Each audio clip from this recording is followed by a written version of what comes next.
Pendant un rendez-vous gynécologique banal, ma gynécologue m'a fait une palpation et elle a détecté 2 nodules.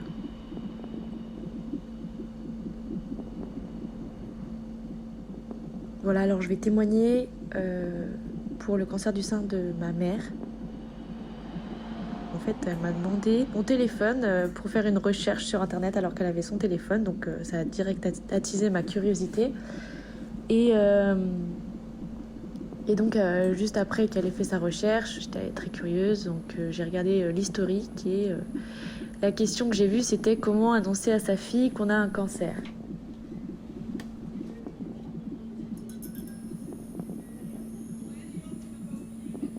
Je viens d'apprendre que j'ai un cancer du sein, un carcinome de haut grade.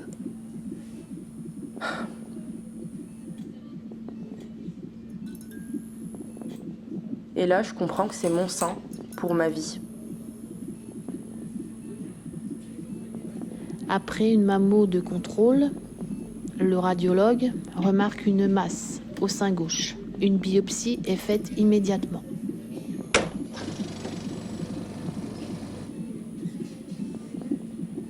Elle me dit qu'elle était au stade donc le plus dur du cancer, que si elle avait eu la même grosseur de boule il y a moins de 10 ans, elle serait sûrement morte, mais que grâce à la médecine justement, elle va pouvoir s'en sortir, mais que ça va durer longtemps avec la chimiothérapie.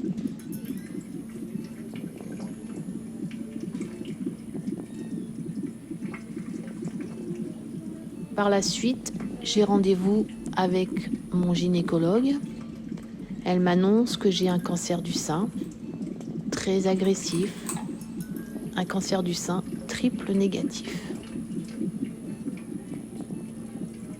On a soupçonné en fait que le cancer, c'était notamment le cancer du sein. Bon, il y a beaucoup de causes liées à ce cancer, mais ce qui revient le plus, c'est soit le stress, soit le refoulement d'émotions. Et notamment, là, ça tombait vraiment à pic. On venait d'emménager dans un nouvel appartement. Ma mère venait de se séparer avec mon père. Voilà, beaucoup de responsabilités. Et tout ça a fait que on soupçonne que ça a provoqué notamment le cancer du sein. Ma vie s'écroule. Comment vais-je l'annoncer à mes enfants? Pourquoi moi? Qu'est-ce que j'ai fait? Est-ce que je fais quelque chose de mal? En fait, on prend un morceau de tissu, de cellules, et ensuite ça va être analysé en ce qu'on appelle au service anatomopathologie, pour voir en fait si au niveau de ces cellules, au niveau du tissu qui a été prélevé dans son sein, s'il y a des cellules tumorales. Donc à partir de là, on peut parler de diagnostic, et du coup l'oncologue le tissu va être analysé et déterminer à quel stade est la maladie.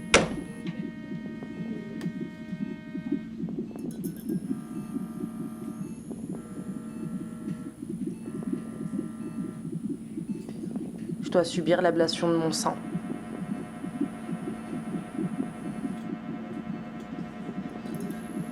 Ils me disent: maman, tu vas t'en sortir, tu es quelqu'un de positive, tu es une battante. Je les ai trouvés très dignes. Je prends immédiatement un rendez-vous à l'Institut Curie à Paris.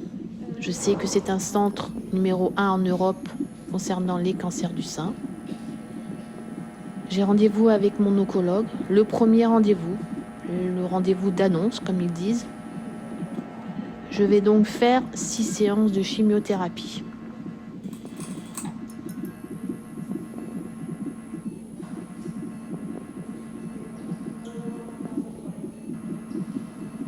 Quand je parle de mon cancer, c'est toujours la même réaction. La personne est gênée, sans voix, triste. Elle avait peur de la voir chauve. Elle était triste, elle venait de perdre son symbole de féminité.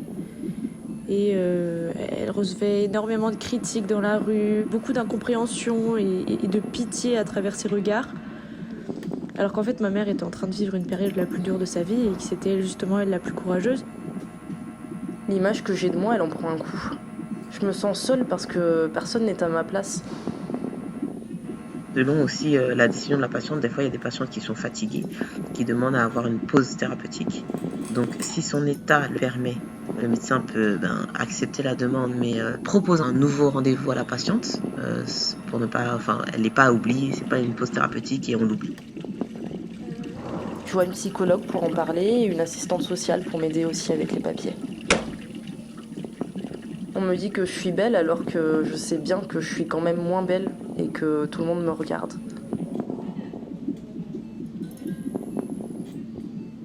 Donc la chimio a vidé toute son énergie. Elle me répétait souvent qu'elle avait mal, et c'était vraiment pendant 1 ou 2 ans, pendant 1 an, surtout plusieurs mois, le temps de la chimio, c'était vraiment ce qui ressortait le plus. Une opération, une tumérectomie et de la radiothérapie. Sans cheveux, je fais vraiment malade.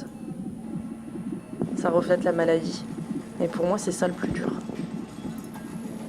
Elle était pendant un temps très complexée par son sein, qui était selon elle déformé. Et elle a décidé de refaire une reconstitution mammaire, donc avec un chirurgien. Ça aussi, c'est un autre processus qui va lui amener beaucoup de douleur, parce que ça voudrait dire réouvrir la cicatrice, reconstituer son sein alors qu'elle a déjà souffert à ce même endroit. Ce qui m'a beaucoup choquée, c'était le fait que tellement elle avait mal, qu'elle me disait que s'il y avait une récidive, elle n'irait pas à la chimio. Et elle préférerait profiter de sa vie et mourir.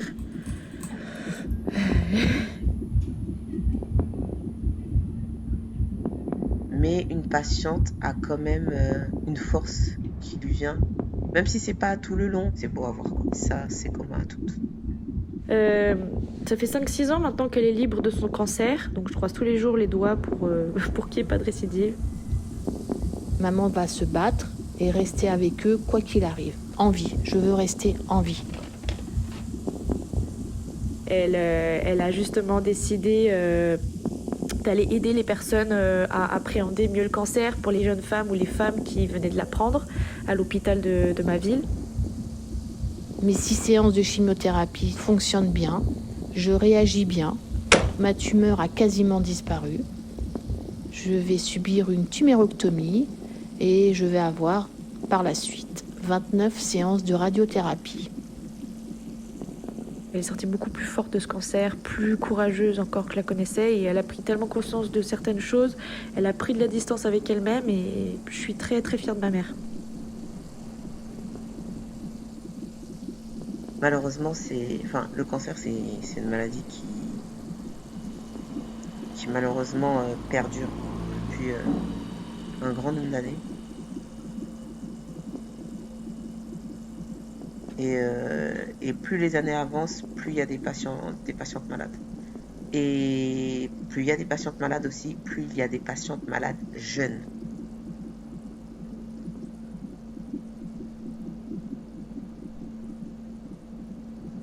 Elle n'avait pas envie des regards de travers, elle avait juste envie d'un sourire, de compassion et de compréhension.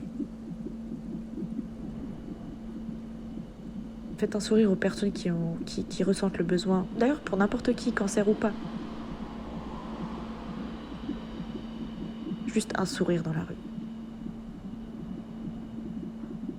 Ça fait 7 ans bientôt.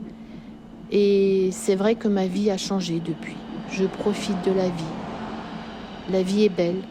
Mais un seul mot, les filles, les femmes, dépistez-vous. À 20 ans, à 30 ans, à 40 ans. N'attendez pas de sentir une boule dans votre sein. Dépistez-vous.